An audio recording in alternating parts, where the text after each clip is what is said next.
One of the most unpredictable majors is over. Navi won PGL Copenhagen against all odds, analysts' predictions, and Beckham's. Last summer, almost everyone said that this International 5 will just fall apart, and even in Denmark, they were just a few steps away from relegation. Surviving a 2-2, having a close battle with G2, and fighting one of the world's strongest teams in the grand finals. Yes, JL is truly a legend, but let's not forget about Navi's leader, Aleksib, whose story is very dramatic, and the fact that he won major makes it only more colorful. Friends, get your drinks, something to eat, relax and chill. Today we will talk about Aleksib and his complete story. And also, don't forget to hit that like button and subscribe to the channel. That's our main motivation to delight you with content more and more often. Aleksib won his first and most important title in spite of numerous kicks after achieving his goals and bringing his teams to new levels, in spite of objectively weak personal statistics, in spite of the fact that nobody believed in him. And this list of in spites is almost infinite. His story is a tale of going from a major loser to a major winner. Aleksib began his full-fledged career as a professional player in late 2015, which is when he shined in a tier 2, 3, 4... well, he was from the suburbs of CS scene. And in his first match, he showed the kind of game stats that would be on his profile for years to come. No success in his first team, Recursive. In 2016, he was noticed by Ants, a huge Finnish org at the time, and he got signed. Although happiness lasted only a couple of months, and the org decided to close its CS division. Aleksib then moved to the weaker Encore, and then ended up in Havu, with whom he would even manage to find himself in the top 30 of HLTV for a couple of weeks, and also attend an international LAN tournament in China. At the beginning of 2018, Ants will once again return to the Finnish scene and entrust the lineup to Alu, who will give Aleksib the chance to unleash his full potential. Aleksib will be given the same power as Alu, so that together they can build a capable 5. And contrary to the popular belief that CS has been dead in Finland for a long time, Ants will manage to put something of a team themselves. And exactly with this 5, Aleksib will first reveal himself. He was put in the role of a captain, and he just thrived. It took him only a year to achieve his main goal. And well, Ants will show their first decent results only 6 months later at ESL 1 Cologne, where they will pass through LAN qualifiers. They will be just one step away from eliminating Navi in the playoffs, but will lose in the decisive match. His first final, though, will happen in Montreal at DreamHack. Yeah, the teams there weren't top-notch, but for a team having completely no chemistry and confidence, they were quite serious. As well as Aleksib himself. True, in the final game they were just run over by more experienced Kingwin, but the most interesting part of Ants' story with Aleksib will be ahead. In only a month, the Finnish team would win the 6th season of the Star Series. Yeah, again, no powerhouses here, but the teams were still bigger than before. Ants defeated the Chinese Tyloo on their way, had no problems with Imperial either, and even got rid of Mouse, the most serious opponent in the tournament. And Aleksib himself was pretty confident that his team was capable of beating teams from the top 10. Here's a small part of his interview for HLTV. Without looking, where do you think your team is ranked? That's a tough question, as we are somewhat unstable. On LAN we're quite capable of beating top 10 teams. We still have difficulties with the elite teams, as we don't have the opportunity to play pracs with them. We just need more experience and to be more confident. I really want to play against the best. We have something to show them. As you might have noticed, it was at Ants that his well-known play the long game style started to develop. In short, with these words, Aleksib tried to convey to the fans and his org like, give me time and we will be the best. And the trophy received in Kiev, by the way, was not only the first victory for Ants players and Aleksib in particular, but it was also the first time for the tag itself. Speaking of 2019, the first part of it was the best in Aleksib's career, surely besides winning the CS2 major, and the second part of the year was the worst. It was just a nightmare. So there were far fewer tournaments, yet much more prestigious. 2019 started with the minor, where his team took first place. So subsequently, it was the first major for the Finnish captain, and Ants were a dark horse at IEM Katowice. Not many people dared to bet that they would make it to the playoffs even, but for nothing. The tournament started pretty badly for Ants, let's be honest. First, they were defeated by Renegades, then by Hellraisers, and it was only one step away from elimination. And then the Finns started to play. They sent home BIG, then G2, and finally won Avantgarde 2-0.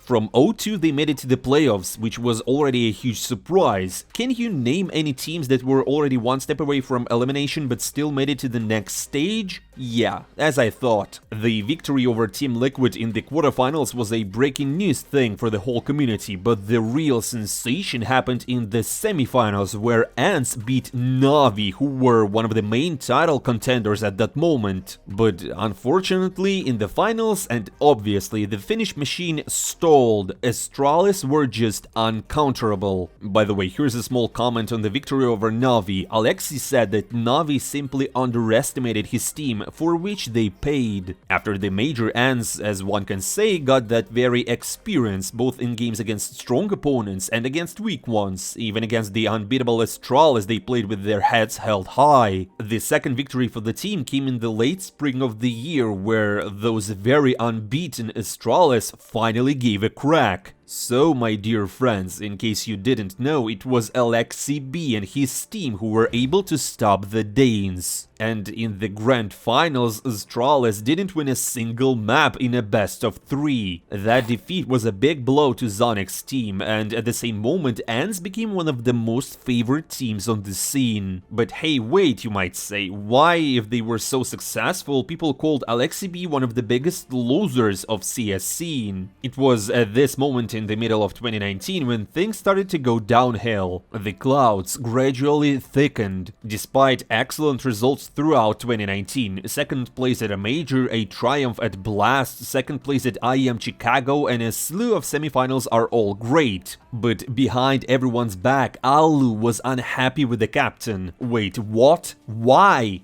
Nobody knows, honestly. Some people say some weird stuff and there are rumors, but they're all just fake news. A couple of days before the start of Star Ladder Major came the announcement that Aleksib will leave Ants after the tournament. The org stated that the player did not re-sign his contract in time and will be replaced by Sonny. But another theory inside the community was that Sonny, after 6 months of inactivity, decided to return to CS and asked his close friend Alu to make room for him in Ants, on which the latter decided to kick the weakest player and replace him with his friend. Even in spite of such changes, the Finnish squad will show a good last dance and will reach the semi-finals, where they will lose to Renegades. After this match, the famous sad Aleksib photo will be taken. No matter what place you take at the major, either way, you're kicked. Roughly the words said by the team's management to the captain, who had grown the squad from a tier 3 scene to a serious and strong top side. Although he didn't have to sit without a team for long, as OG signed Aleksib almost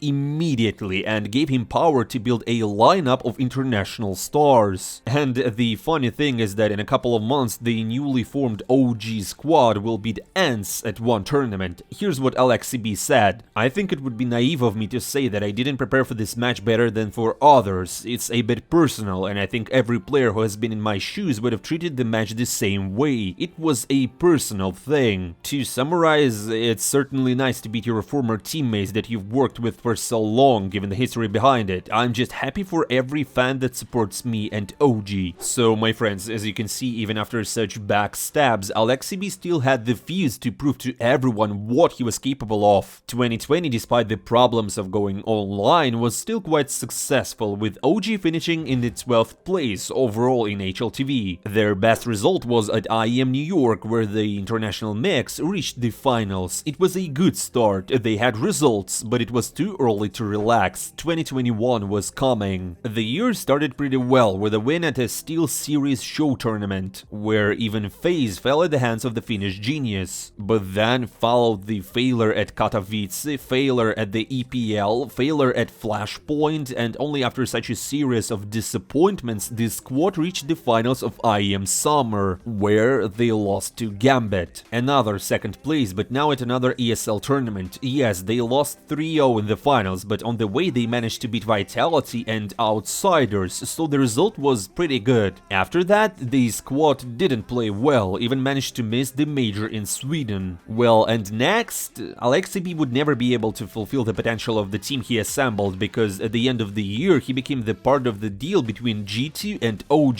He was traded for Nexa and sent to another international team for promotion, supposedly. And there were questions about this decision. G2, led by Nexa, just played in the finals of the major, and then boom, reshuffles. 2 players leave at once, including the captain. And instead of Nexa came Aleksib, whose trophy room was pretty dusty. Plus, he gets star players like Hunter and Nico to control. Moreover, he was tasked to provide room for growth for the rising star of CS, m0NESY. So basically, Aleksib could control only 2 players out of 4 because the Bosnian duo were their own captains and played as they wanted. And the only players to really listen to Aleksib were the newcomer m0NESY and the experienced but achievementless Jax. This whole G2 move was initially strange. G2's management simply demanded results here and now, in addition to the Bosnians not willing to wait and work for the long term. And add to this the fact that Aleksib likes when everything is under his control, but here it just wasn't. Of course, there were highlights, like the second place at IEM Katowice, but that was the only great result of G2 captained by Aleksib. They failed to qualify for the playoffs at the PGL Antwerp Major, and it was decided to bid farewell to the captain.